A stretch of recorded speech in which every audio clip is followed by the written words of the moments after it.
Welcome back, viewers at home. Now, the joint effort of Awqaf SA and SANZAF is bringing the global Islamic Social Finance and Development community together for the International Zakah and Waqf Conference in Cape Town. Now, the conference will host prominent speakers and thought leaders from around the world to share insight on themes such as Zakah and Waqf for human development, empowerment through Zakah and Waqf, transparent Islamic giving, and so much more. And joining me for this conversation is Awqaf SA's founding CEO, Zeinoul Abedien to discuss this year's upcoming International Zakah and Waqf Conference. Assalamu alaikum, jazakallah so much for joining us. Wa alaikum salam wa rahmatullahi wa barakatuh, and thank you once again for having me on your program. Alhamdulillah, it's always a pleasure. And just to start off our conversation and understanding all things around the conference in question, I'd like for you to just talk us through some of your visions and goals for this upcoming conference. Well, Bismillahir Rahmanir Rahim. I think both Zakah and Waqf are very important pillars of social finance. One is compulsory, as we all know, Zakah. Waqf has had a little bit of a has been kind of neglected in a way, throughout the last 100 or 200 years. Wow. And I think it's the conference is about bringing about greater awareness about the uses of both Zakah and Waqf or Awqaf, to bring about more knowledge around it, to bring about more of the experiences that others have had, not only in South Africa, but also worldwide.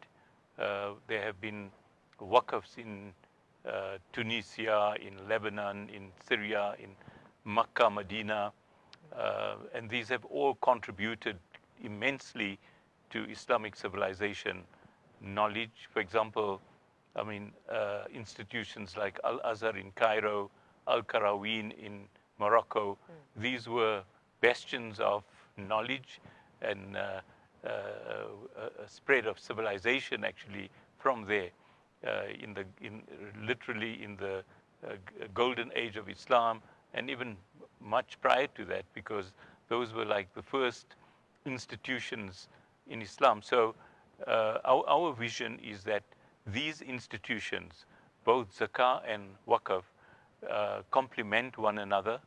They work together, and as we in South Africa, as sister organizations, South African National Zakah Fund, SANZAF, and the National Awqaf Foundation of South Africa, also known as Awqaf SA, work together to bring about this kind of synergy between Waqf and Zakah, so that our social responsibilities and community empowerment can actually take place in a much more meaningful way than what's happening at the moment.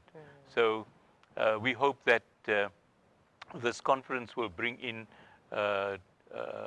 new knowledge.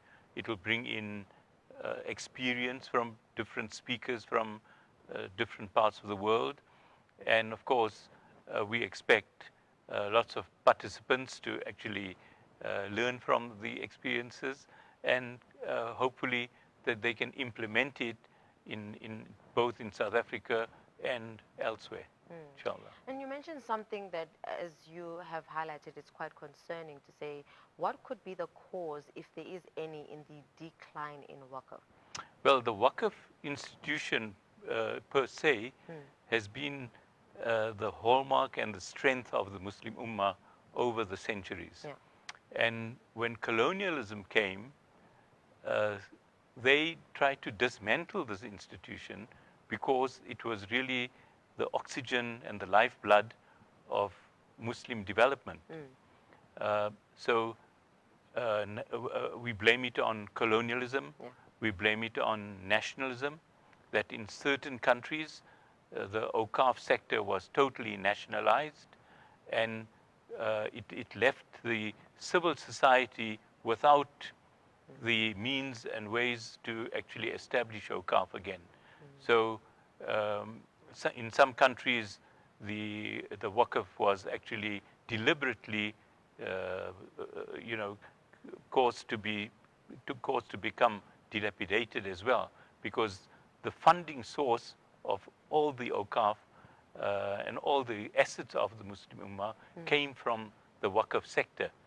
So research scholars and our elders' homes, the orphans, the libraries, the hospitals, all these institutions that were dependent on Waqf became derelict, and some actually fell into disuse. So, of course, there have been some mischievous people as well that usurped Waqf property. So, in that sense, the Waqf system actually declined. But I think, alhamdulillah, today we find through the efforts of Awqaf South Africa, almost 25 years now, we've been pushing hard to actually create much more awareness. I mean, here in South Africa, I don't think people even heard about the word Waqf or Awqaf, and so we've actually helped to popularize it, not only in South Africa, but in other parts of the world as well. And we find today in many Muslim minority countries, the Awqaf sector is beginning to bloom. And we hope, inshallah, that through this conference and many other conferences that are taking place worldwide, that we are seeing, more and more people becoming aware of the Waqf system and reigniting and reviving this prophetic and divine system, inshallah. Inshallah, inshallah. And with that, I want us to take a look at some of the Islamic institutions that you mentioned, that of Zakah and Waqf. And I want to find out from you, how can these Islamic institutions be leveraged to create a more just and equitable society for all people?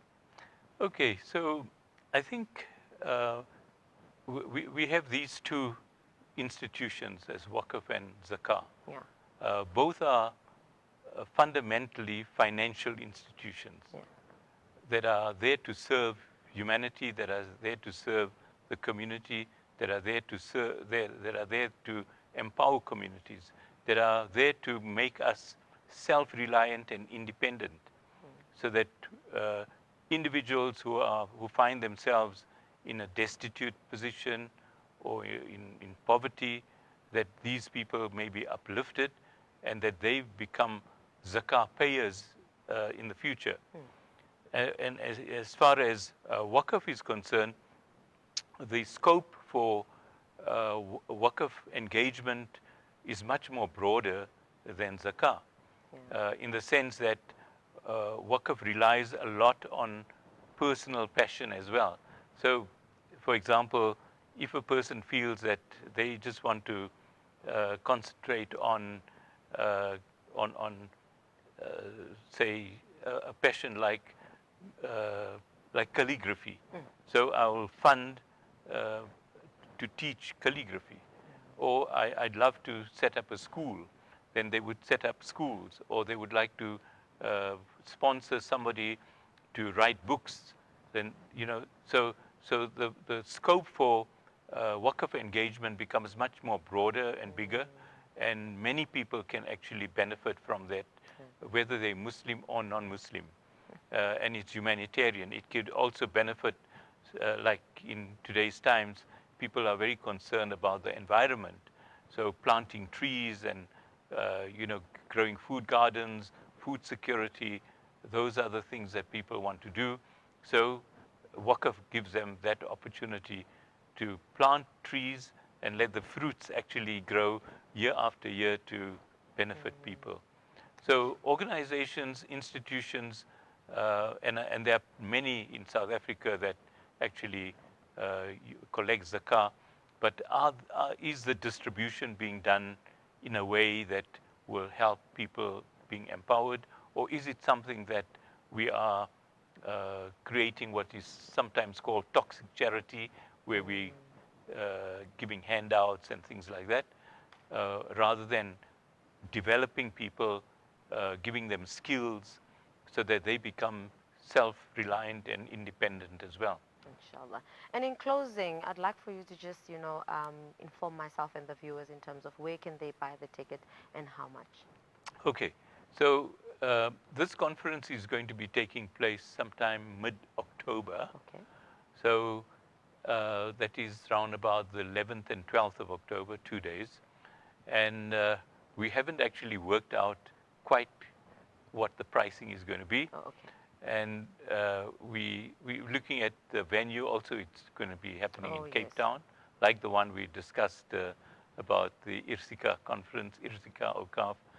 That's going to happen at the Kirsten Bosch Gardens in Cape Town. So this one will also be taking place in Cape Town in October. And our partners, South African National Zakah Fund, SANZAF, and Awqaf South Africa, will be quite involved in the organizing. So right now, there's a lot of preparatory work going on. The speakers are being contacted and confirmed. So, and there will be speakers from abroad, a lot of speakers that are highly trained and highly experienced in their own right, in their own institutions. So there's a lot of learning, inshallah, that will take place from them as well. But look out for our websites, both at the SANZAF website and the Awqaf website for more details, inshallah.